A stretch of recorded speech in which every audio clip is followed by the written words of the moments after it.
Halo pemirsa, berjumpa lagi dengan kami di One News International TV One News Corp. Arab Saudi dikabarkan tengah bersiap memperluas akses terhadap alkohol di negara muslim konservatif tersebut dengan rencana membuka 2 toko minuman keras di Jeddah dan Dahran. Informasi ini disampaikan oleh sumber yang mengetahui rencana tersebut seperti dikutip Reuters dan Financial Times. Informasi lainnya, Presiden Amerika Serikat Donald Trump pada Sabtu 29 November memerintahkan penutupan wilayah udara Venezuela.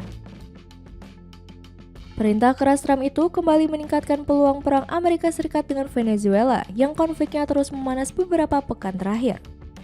Selengkapnya hanya di One News International.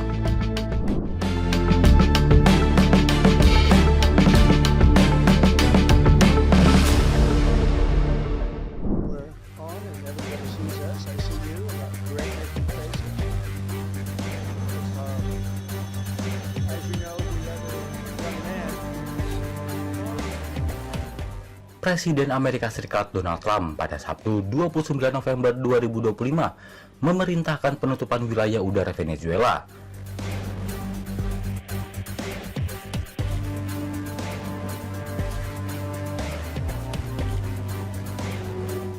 Perintah keras Trump itu kembali meningkatkan peluang perang Amerika Serikat Venezuela yang konfliknya terus memanas beberapa pekan terakhir.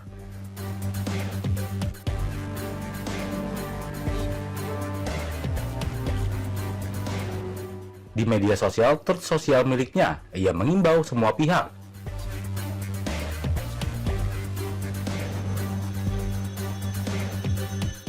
mulai dari maskapai penerbangan hingga pengedar narkoba dan pelaku perdagangan manusia menghindari langit Venezuela.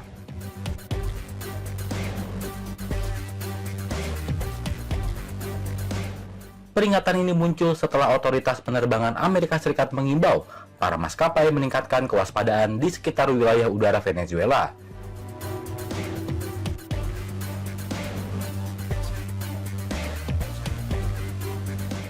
Penyebabnya adalah situasi keamanan yang memburuk dan meningkatnya aktivitas militer di kawasan tersebut.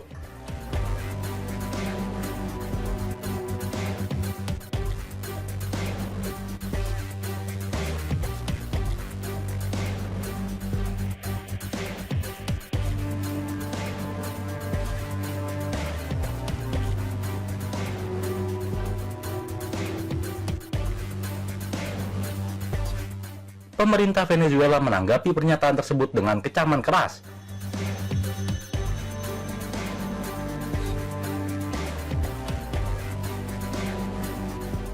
Kementerian Luar Negeri Venezuela menyebut langkah Trump bentuk agresi baru yang berlebihan, ilegal, dan tidak dapat dibenarkan terhadap rakyat.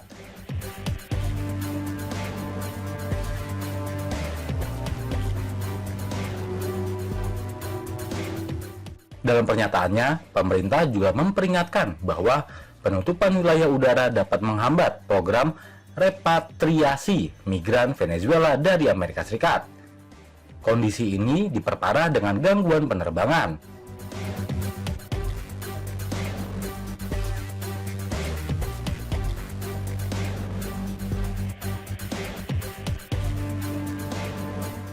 Hingga Sabtu 29 November sore, situs pelacakan penerbangan Flightradar 24 hanya menunjukkan sedikit aktivitas pesawat di atas Venezuela.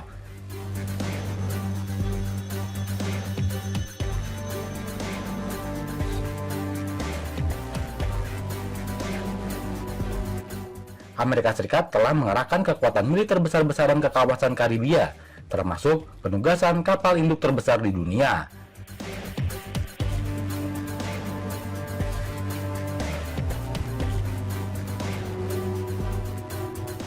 Washington berdalih operasi ini bertujuan memberantas perdagangan narkoba.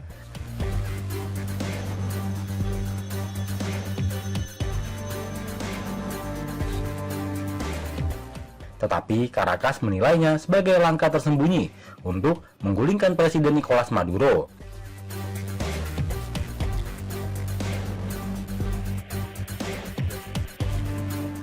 Sejak awal September 2025, pasukan Amerika Serikat telah melancarkan serangan terhadap lebih dari 20 kapal yang dicurigai membawa narkoba di Laut Karibia dan Samudra Pasifik Timur.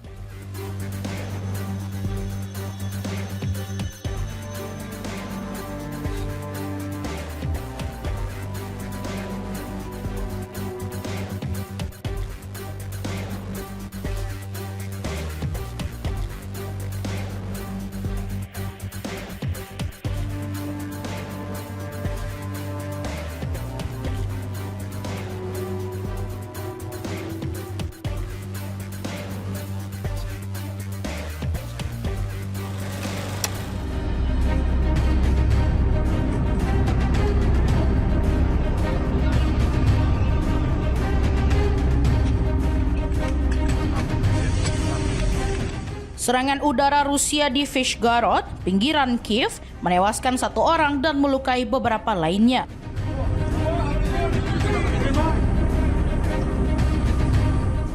Meningkatkan kekhawatiran menjelang pembicaraan perdamaian Ukraina dengan Amerika Serikat.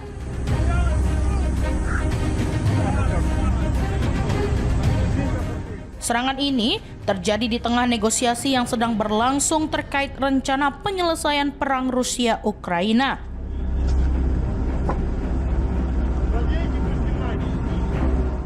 Daerah Vyshgorod kembali menjadi sasaran serangan Rusia pada Minggu 30 November 2025 ketika rudal menghantam kawasan permukiman.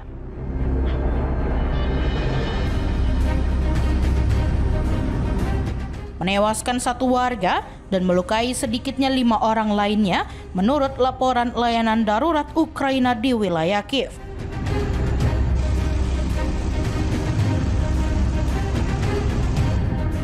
Tim pemadam kebakaran terlihat berupaya memadamkan api di sejumlah gedung yang terbakar, sementara petugas palang merah membantu evakuasi penduduk.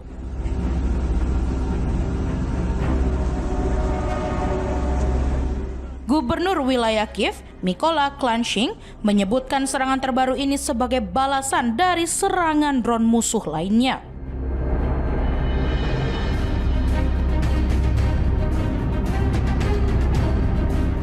Dan tim penyelamat masih mengevakuasi penghuni gedung tinggi serta menangani kebakaran yang terjadi.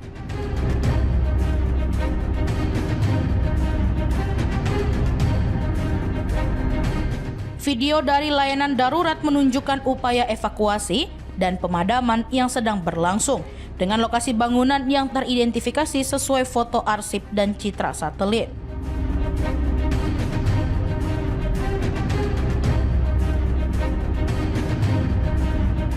Namun, tanggal pasti pengambilan video belum dapat diverifikasi secara independen.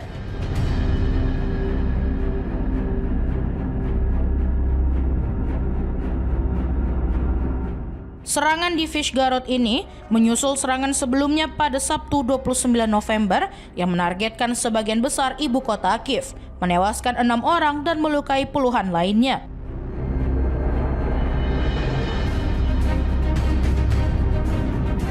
Sehari sebelumnya, pada Jumat 28 November, serangan drone dan rudal Rusia juga menimbulkan korban jiwa dan memutus jaringan listrik di beberapa wilayah pinggiran ibu kota.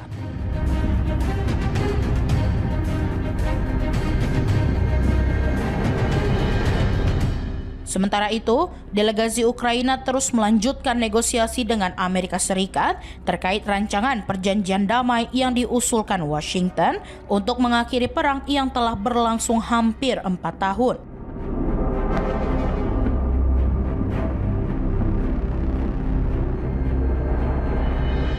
Proposal awal Amerika Serikat memuat ketentuan yang menuntut Ukraina menarik diri dari wilayah Donetsk Timur sementara secara de facto mengakui Donetsk, Crimea, dan Luhansk sebagai bagian dari Rusia.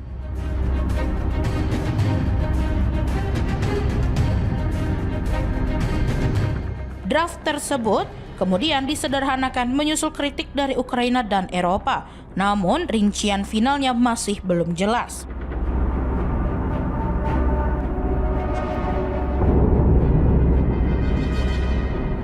Dalam perkembangan diplomatik lain, Presiden Ukraina Volodymyr Zelensky dijadwalkan mengunjungi Paris pada Senin 1 Desember untuk menggelar perundingan dengan Presiden Prancis Emmanuel Macron.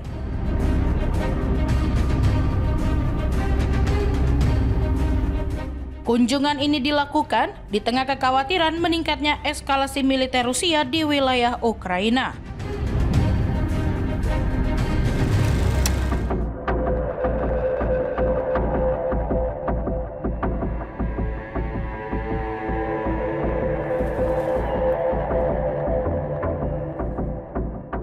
Otoritas keamanan Ukraina merilis rekaman baru yang disebut menampilkan serangan terhadap 2 kapal tanker Shadowfield Rusia di Laut Hitam.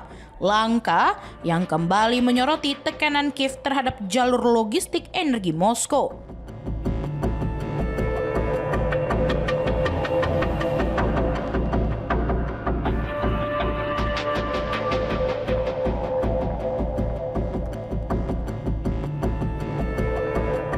Layanan Keamanan Ukraina atau SBU pada Sabtu 29 November membagikan sebuah video yang diklaim menunjukkan 2 kapal tanker milik Shadowfield Rusia saat menjadi target serangan di Laut Hitam.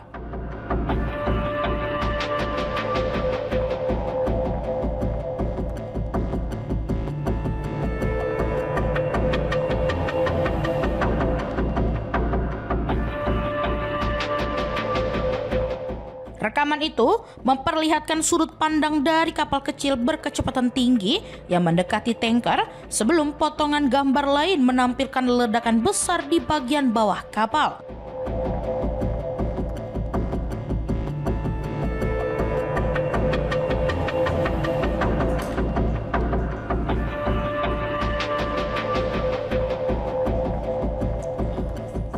Seorang pejabat SBU menjelaskan bahwa operasi tersebut dilakukan bersama Angkatan Laut Ukraina.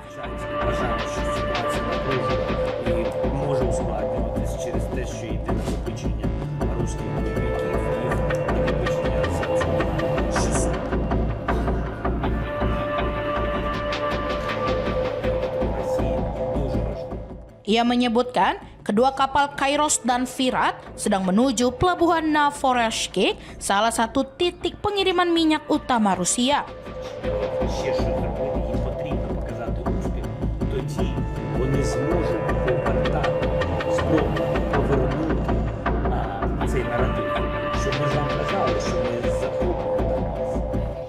Namun, ia tidak mengungkap waktu pasti serangan terjadi.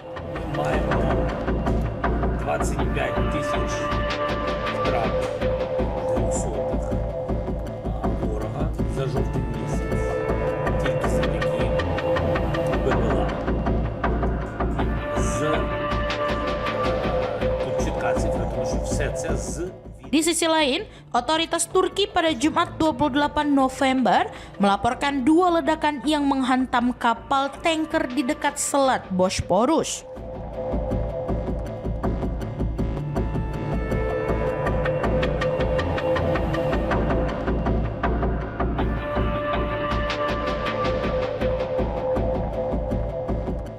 Mereka menyebut kebakaran sempat muncul di atas kapal dan tim penyelamat langsung dikerahkan untuk membantu para awak.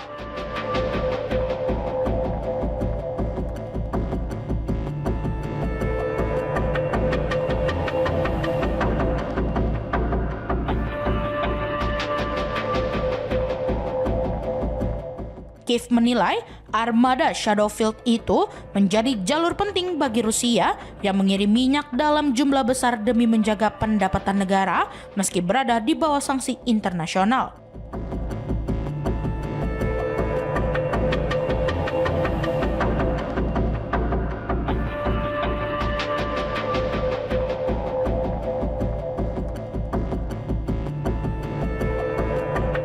Karena itu, Ukraina kembali meminta langkah global yang tegas terhadap jaringan tersebut.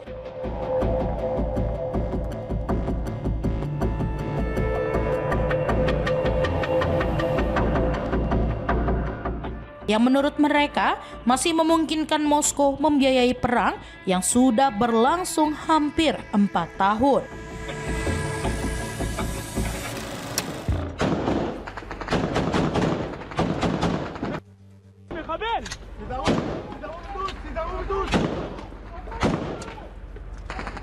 Militer Israel pada Jumat 28 November merilis rekaman video yang disebut menunjukkan operasi penggerbekan di desa Bejin, Suriah.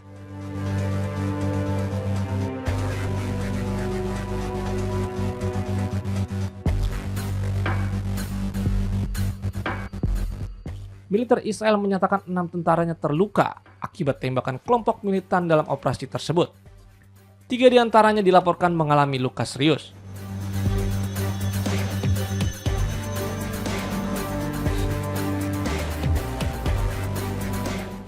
Media pemerintah Suriah melaporkan bahwa 13 orang tewas dalam serangan Israel di wilayah selatan Suriah. Sementara Damaskus menuduh Israel melakukan serangan kriminal terhadap desa tersebut.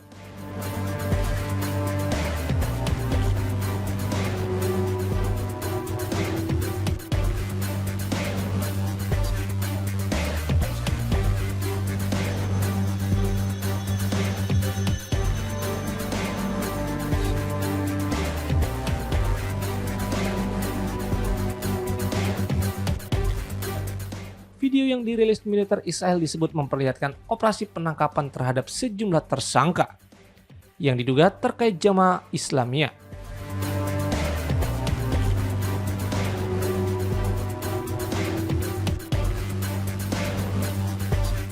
Kelompok Islamis Sunni Lebanon yang pernah menembakkan roket ke Israel dari wilayah Lebanon saat Perang Gaza.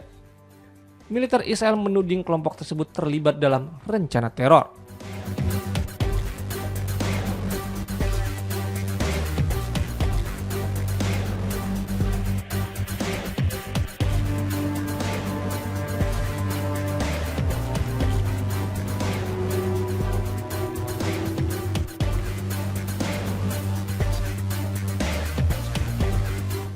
Operasi itu digambarkan sebagai bagian dari tindakan rutin yang dilakukan di kawasan tersebut dalam beberapa bulan terakhir.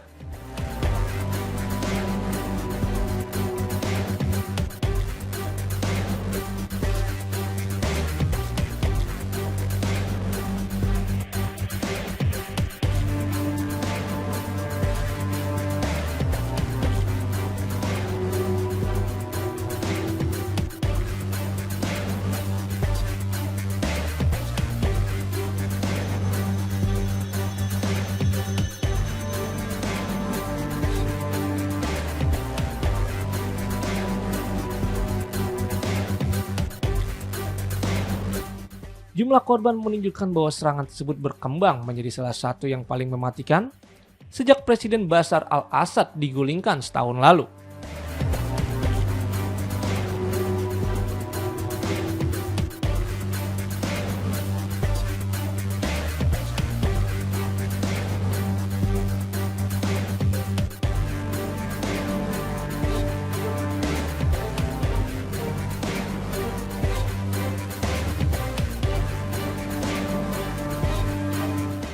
Israel secara berkala melancarkan serangan udara ke Suriah ketika negara itu masih dipimpin Assad.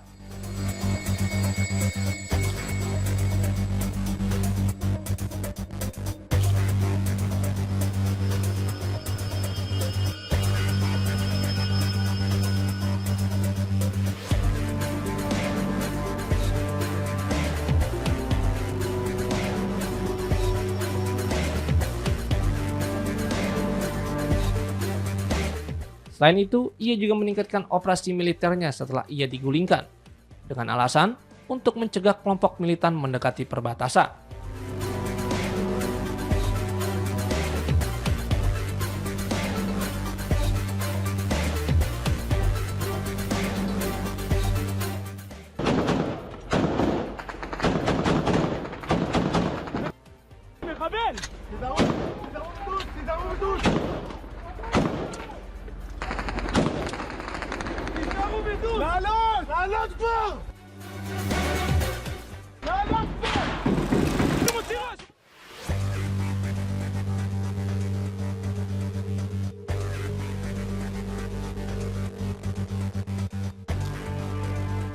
Ketegangan antara Amerika Serikat dan Venezuela memuncak setelah Presiden Donald Trump mengumumkan penutupan wilayah udara Venezuela oleh militer Amerika Serikat. Langkah yang langsung ditolak Caracas dan memicu kekhawatiran kemungkinan serangan militer.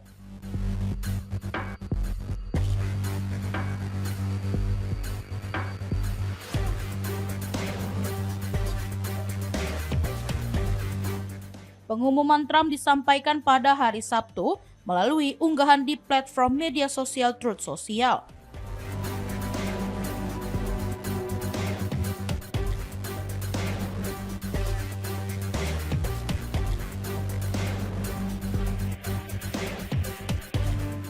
Yang menegaskan bahwa seluruh wilayah udara di atas dan sekitar Venezuela akan ditutup.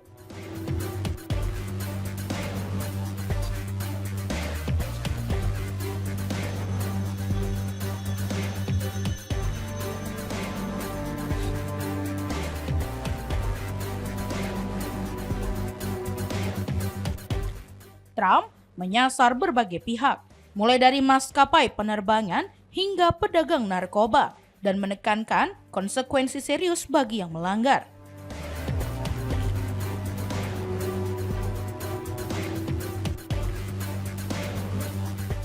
Pemerintah Venezuela menanggapi langkah ini sebagai serangan ilegal yang melanggar kedaulatan nasional.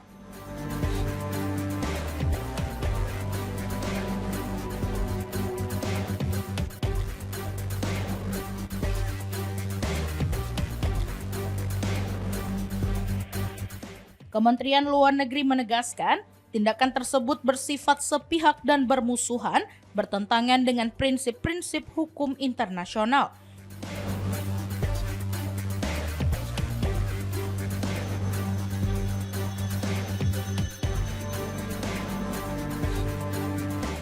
Pernyataan resmi yang dirilis oleh kementerian menyebut langkah Washington sebagai provokasi yang bisa memperburuk situasi keamanan di kawasan.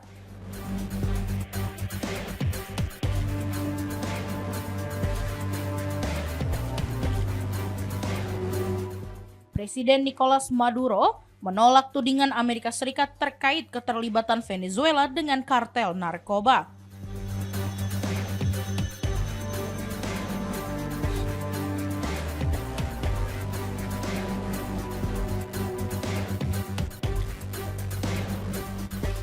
Ia memperingatkan Washington untuk tidak memulai konflik, menyebut kemungkinan agresi sebagai perang gila.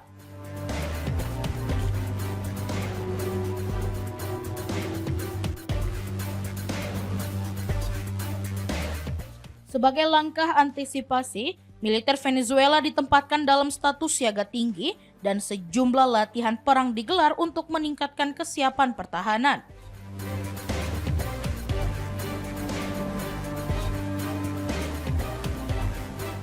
Di sisi lain, Administrasi Penerbangan Federal atau FAA Amerika Serikat telah mengeluarkan peringatan bagi maskapai yang terbang di wilayah udara Venezuela karena potensi risiko keselamatan.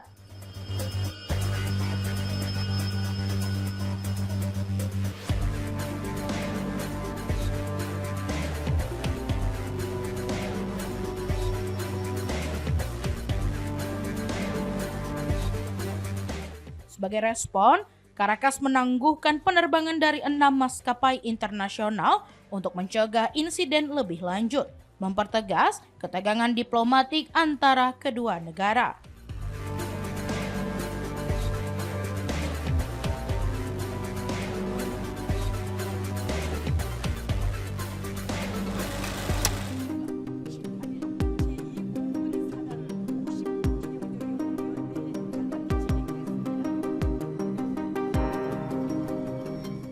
Pemimpin Korea Utara Kim Jong-un kembali menegaskan peran sentral Angkatan Udara dalam strategi pencegahan perang nuklir saat menghadiri peringatan 80 tahun Matra tersebut bersama putrinya di tengah sorotan internasional terhadap perkembangan alutsista dan produksi drone Pyongyang.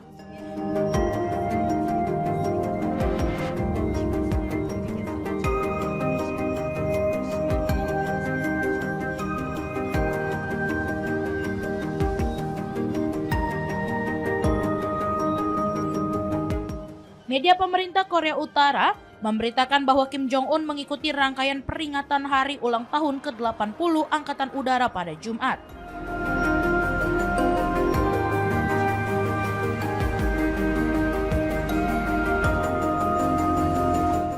Ia hadir bersama putrinya yang masih belia dan keduanya terlihat mengikuti pertunjukan udara melalui video yang kemudian dirilis lembaga penyiaran negara.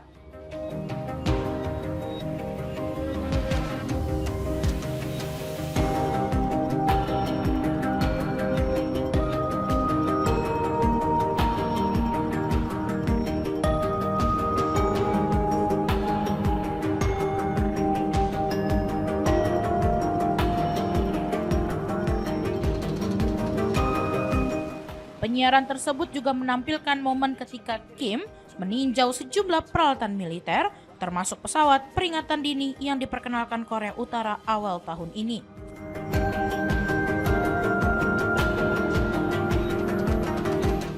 Di kesempatan yang sama, video lain yang dipublikasikan media negara memperlihatkan Kim mengamati deretan alutsista, mulai dari pesawat nirawak hingga peluncur rudal bergerak.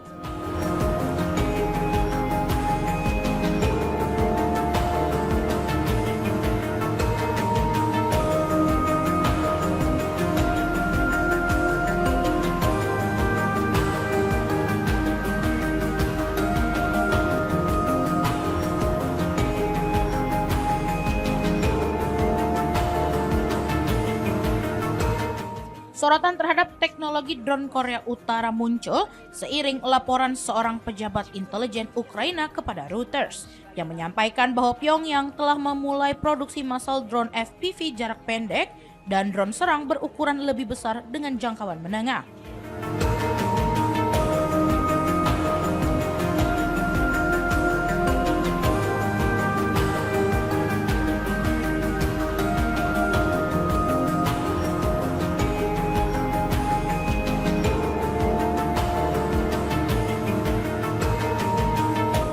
Kim, melalui pernyataannya yang dikutip kantor berita KCNA, menyampaikan bahwa pemerintah memiliki harapan besar terhadap angkatan udara sebagai bagian dari sistem pencegahan perang nuklir negara tersebut.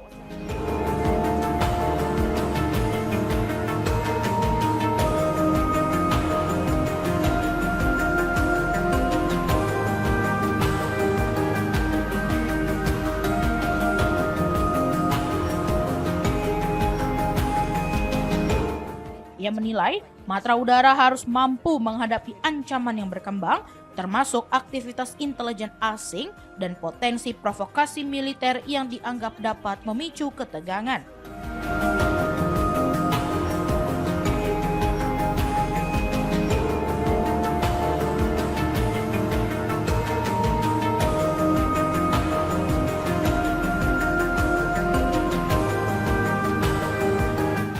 Dalam pidatonya, Kim menambahkan bahwa Angkatan Udara akan menerima aset strategis baru untuk memperkuat kemampuan operasionalnya. Namun, ia tidak menjelaskan rinci jenis kemampuan dan platform apa yang sedang dipersiapkan.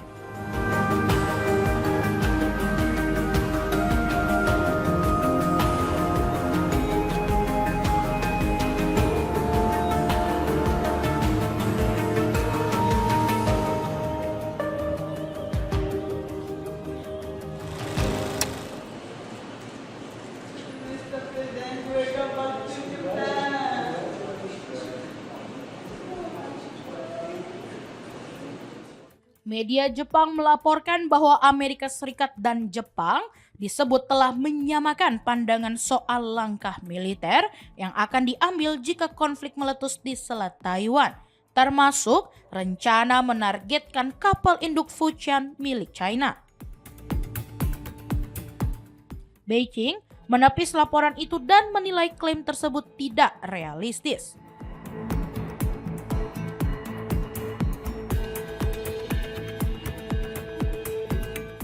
Sankei Shimbun mengungkapkan bahwa pemerintah Jepang telah menyusun pemahaman strategis internal terkait kemungkinan eskalasi di Taiwan. Jika Beijing bergerak menghalangi intervensi Washington, Tokyo dikabarkan siap bekerja sama dengan Angkatan Laut Amerika Serikat untuk menetralisir Fujian. Media Jepang menilai ini sebagai pertama kalinya sebuah kapal induk Cina disebut secara terbuka sebagai target perang. Ketegangan kedua negara meningkat setelah Perdana Menteri Sanae Takaichi menyebut bahwa blokade atau invasi Cina ke Taiwan dapat mengancam keamanan Jepang. Pernyataannya itu merujuk pada aturan pertahanan yang mengizinkan Jepang terlibat dalam operasi kolektif jika keselamatannya dianggap terancam. Cina bersikeras atas sinyal tersebut. Pemerintah di Beijing menilai sikap Tokyo sebagai provokasi dan melayangkan protes melalui PBB, menghubungi Presiden Amerika Serikat Donald Trump hingga menghentikan beberapa impor dari Jepang. Menanggapi laporan tentang Fujian, juru bicara Kementerian Pertahanan Chiang Bin mengatakan bahwa anggapan Jepang dan Amerika Serikat sanggup menenggelamkan kapal induk itu hanyalah ilusi.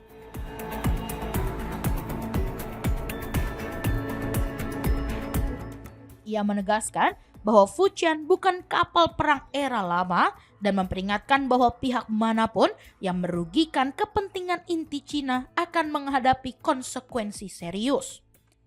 Laporan media Jepang itu juga menyoroti pesatnya perkembangan armada Cina.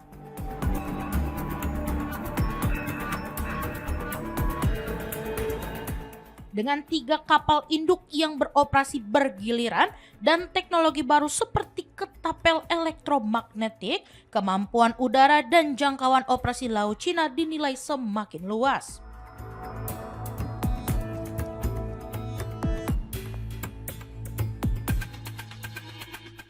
Kehadiran peringatan dini dan kapal perusak pendamping disebut membuat gugus tugas Cina mampu bertindak jauh dari pantai, bahkan berpotensi menghadang pesawat Amerika Serikat di kawasan Asia Timur. Bagi Jepang, setiap eskalasi di Taiwan dianggap langsung berkaitan dengan pertahanannya.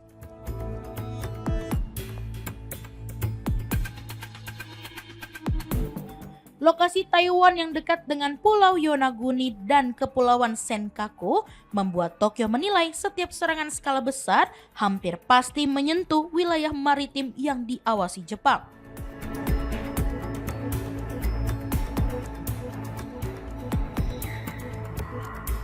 Karena itu, skenario Taiwan dipandang sebagai bagian dari keamanan nasional Jepang.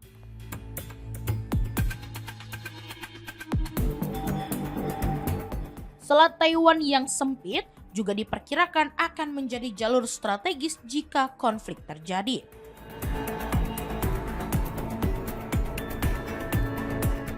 Fujian yang mulai diuji coba melewati selat tersebut pada September dinilai Beijing sebagai kapal yang dapat memimpin operasi udara dan blokade laut.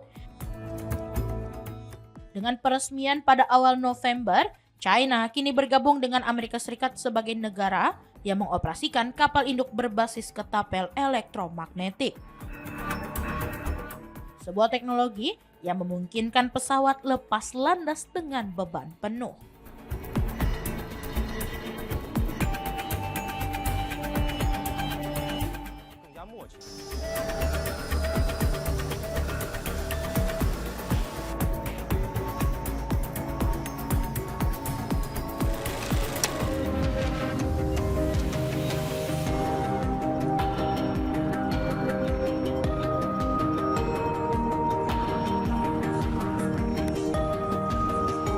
Arab Saudi dikabarkan tengah bersiap memperluas akses terhadap alkohol di negara Muslim konservatif tersebut.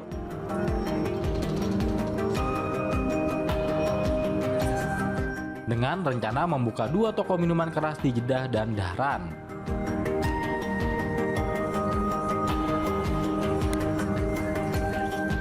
Informasi ini disampaikan oleh sumber yang mengetahui rencana tersebut seperti dikutip Reuters dan Financial Times.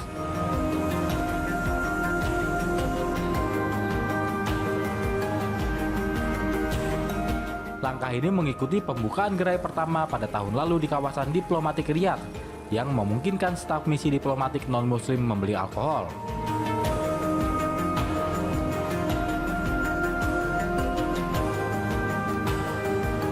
Upaya ini merupakan bagian dari langkah otoritas setempat untuk mengatur distribusi alkohol.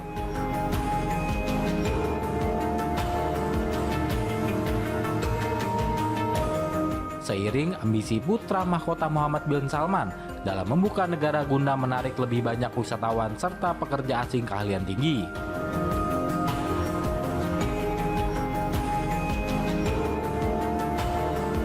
Arab Saudi, tempat kelahiran Islam dan rumah bagi dua kota suci, Mekah dan Madinah, telah mempertahankan larangan alkohol.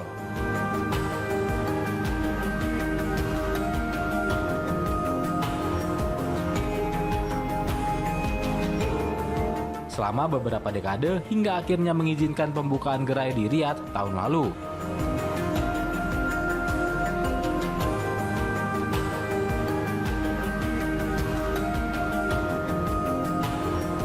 Arab Saudi mengidentifikasi sektor pariwisata sebagai salah satu pilar utama dalam program ambisius.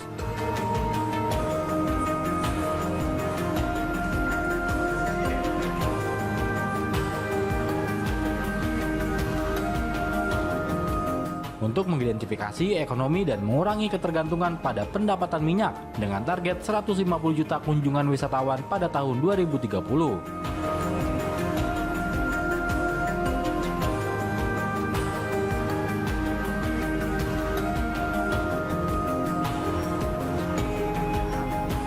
Dana investasi publik atau PIF, dana kekayaan negara, kerajaan, telah menggelontorkan miliaran dolar untuk sejumlah mega proyek pariwisata.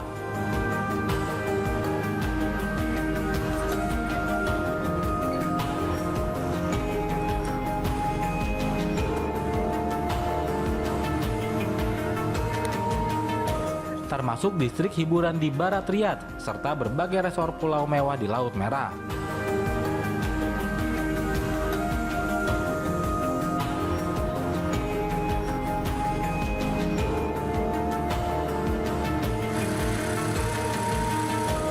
Dalam beberapa tahun terakhir, banyak hotel dan restoran baru yang memiliki bar internal, meski saat ini hanya menyajikan koktail virgin dan minuman non-alkohol lainnya.